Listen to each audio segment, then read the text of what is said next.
welcome to my channel. I'm the Savvy Daughter, and I'm here today with my sister Carly. Hello, guys. You could be called the Savvy Sister. What would you think about that? I could call her the Savvy Sister. I could. That would work. That'd be fun. Today, we're in the tiny house, and we're going to be discussing a book that both of us read recently that we love. Will you grab it, Carly? It's called Kisses from Katie. Katie was a very normal American teenage girl. Through her senior year of high school, she fell in love with a country in North Africa called Uganda. When Katie graduated high school, she decided that for 1 year, she was going to go to Uganda and work as a kindergarten teacher and kind of minister to a lot of the poor children in Uganda. And what ended up happening is she started a mission. She ended up adopting, was it 13 kids or 14? 14 children when she was 19 to 20 years old. Let's just say she ended up staying there more than a year for sure. This book kind of tells her story. I think it was written in 2009 or 10. Katie's heart was really felt for the children in Uganda, and she went there to minister to them and teach them about the love of Jesus and just to help them have a better life. Should I do like a little like... Yes, you should. Okay, ready? Okay. In order to have a little discussion about our book today, we have a bowl of questions about the book that we're going to just answer and kind of talk about because Katie's story really inspired both of us and we thought it might inspire you guys. So, you want to draw the first question or do you want me to? I'll do it. All right, do it. What qualities do you admire in Katie? Ooh, that's a good one. You answer it first because you drew the question. The qualities I really admire in Katie are her love and faith toward the Lord Jesus Christ, and also her immense love for other people. She truly loves the children in Uganda, not just the children, but everybody who lives in Uganda. And she really wanted to help them learn and grow in Jesus and in their schooling. And I really admire that about her, of the immense love. She just loved all people. I really admire Katie's compassion, which is pretty much what you were talking about. She could not see a person who was in need, a person who needed food or clothes or the love of Jesus. She couldn't see a person like that and just leave them. So that's really what led Katie to eventually end up adopting all of these Ugandan children, is because she saw children in need and she had to help them. And in her mind, there wasn't a reason not to help. Mm-hmm. And when she saw the need, it was almost as automatic, like, I have to help them. There's no reason not to. All right, Chloe, you'll draw the next one?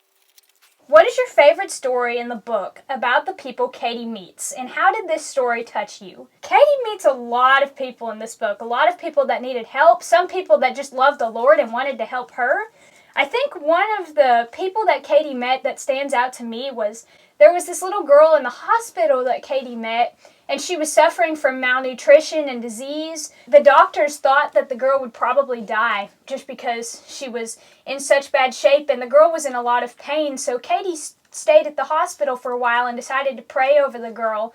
And Katie ended up spending most of the night sitting at the hospital with the girl's mother. This girl was probably 13 years old, I think they said. Yeah. And her and the girl's mother prayed over the girl, and by the next day, they saw small improvement, extremely small, but small improvement. And after about a month of that girl staying in the hospital, she improved well enough to be able to go home with her mother. So it kind of showed the power of prayer and just the unmeasurable compassion that Katie had for suffering people. Katie met a 65-year-old blind lady. Her name was Grace. Her home was the size of maybe even smaller than Chloe's tiny house. It was tiny, and she had a dirt floor and just leaky roof. It was a very bad situation. And when Katie met her, the lady was riddled with disease and ruin, and she had a very sad life.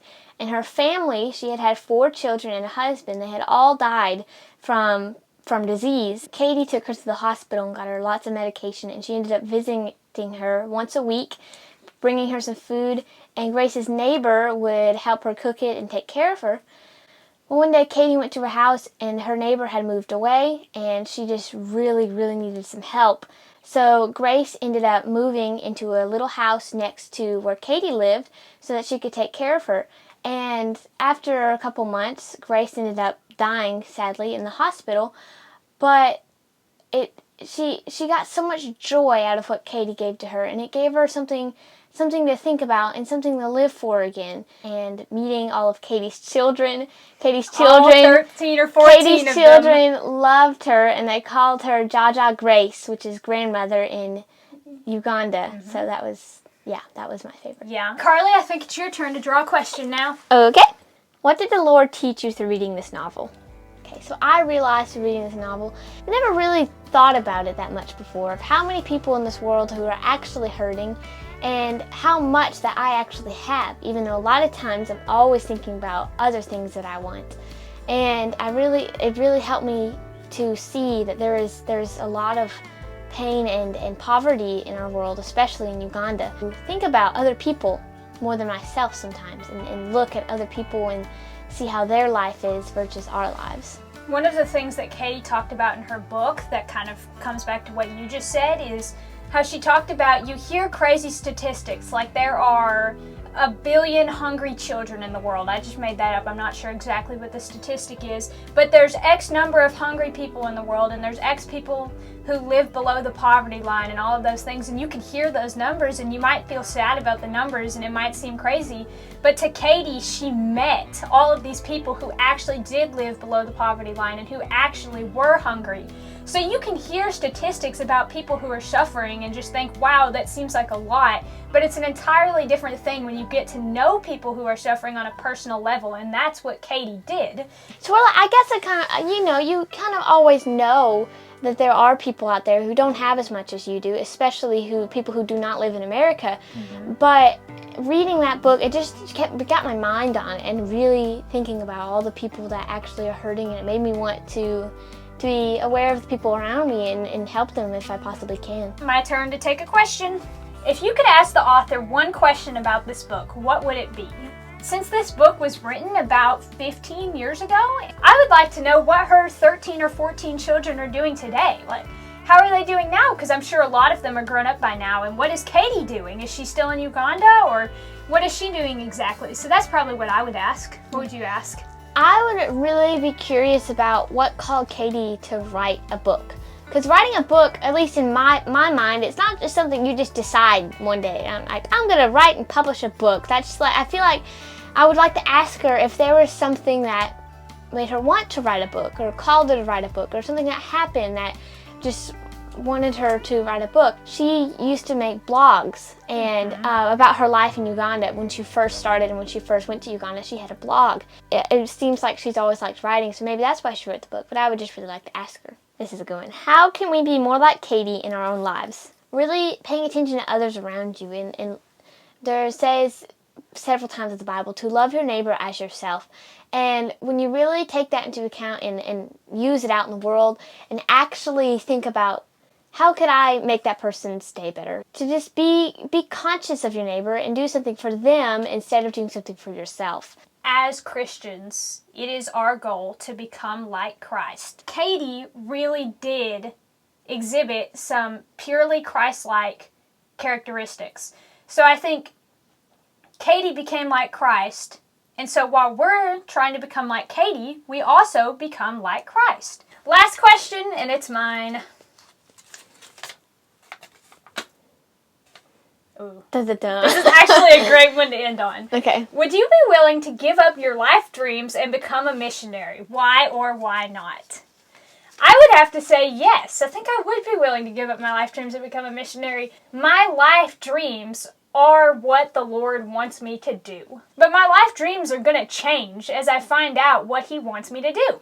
If I found out, like if the Lord showed me that He wanted me to be a missionary, that would be my new life dream.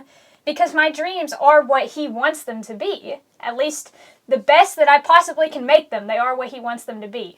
So if the Lord were to tell me tomorrow, I want you to be a missionary, yeah, I think I would drop everything and become a missionary, because if I'm not doing what He wants me to do, then whatever else I'm trying to do is not going to be very useful at all. If I truly, really felt that God was calling me to do that, I think I possibly would be a little hesitant at first, but ultimately do it in the end, because if that's what God wants for my life, there's absolutely no reason not to take it, because He knows best, and He knows that this is what it would be good in your life. And personally for me, I really admire what Katie did, and if there was a way that God would want me to and that I could do something, maybe not as drastic as she did, but if there were any way that I could help other people in other countries, there's people around me, I would definitely do that. You know, Katie had a really rough go of it in the beginning. She had parents that were pretty worried about her back in the United States because her family didn't have any connections to Uganda.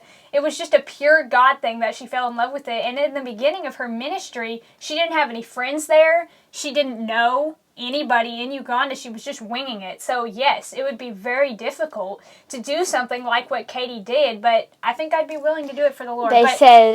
She said in her book that when she told her parents, this was before she graduated high school, so I think she was in her senior year when she was thinking about doing this, and she told her parents that she wanted to, and she said that her parents said no, and that was crazy, and that they would never let her do that. Because her parents didn't know anybody in Uganda. Right, and it was almost just kind of, it was almost a little bit random, especially for her parents to be like, wait, what do you want to do? But as time went on, they realized that is actually what their crazy daughter, is actually wanting to do. Yeah. They took their first trip, and Katie absolutely fell in love, and then her parents were like, okay, well, I guess we're doing this. And then after that, they helped her do it. Right. Yeah. Another reason why we really enjoyed this book is because our dad had the opportunity to go to Uganda 3 or 4 times, I think, probably 15 years ago on mission trips with his church at the time. Since our dad has some connections to Uganda, he still has some friends that live there that he communicates with, and he got to go there several times to share the love of Jesus. Even for a short amount of time, our dad did get to be a missionary in Uganda for a little while, and that's another reason that this story resonates with us, because he went there. Right, and it's interesting when you think about someone going to Uganda, and there was a city, or not a city, like a town that she went to, and I can't exactly remember the name of it. Yeah, that Katie went to, and I can't exactly remember the name of it, but when we showed it to our dad, he said, oh, I went there! Yeah. And it was like, wow, really? So it was really cool to see that he went there where Katie was. Now, one of the big reasons that Carly's in here with me today is because she's actually the one who told me about this book. Carly's the reason that I read this book, so who told you about it? I was in Sunday school at our church. One of my Sunday school teachers was telling us about this book and said that it was she recommended it to all of us to read. And I got really interested into the idea, and she actually, my Sunday school teacher, actually got to meet Katie one time, and she just loves Katie's story and was telling us all about it, and I got very intrigued and looked it up, and we ordered it, and I read it, and then Chloe was like, what are you reading? And I was like, it's called Kisses from Katie. It's about a girl that goes to Uganda. And she said, I want to read it. And so then we were kind of reading at the same time. And Chloe would read a chapter, and then I would read a chapter, and then we flip-flopped until we finished it. But it was very, very good. So Katie wrote a second book called Daring to Hope, and neither one of us have read this book yet. We're probably going to read it very soon. Yeah, very soon. And in the second book, we'll probably tell about some of the later Which days. will be pretty interesting to see, what she's doing now. So we can't wait to read this second book. We may have to do this again when we finish the second book or something. I don't know. Thank you guys for watching today's video. And thank you for being on with us, Carly. Oh, well, I'm happy to be. It's fun. Yeah. And anyway, we love this book. So I hope you guys enjoyed today's video, and we'll see you on the next one. Or Bye, at least guys. I will. Bye, guys.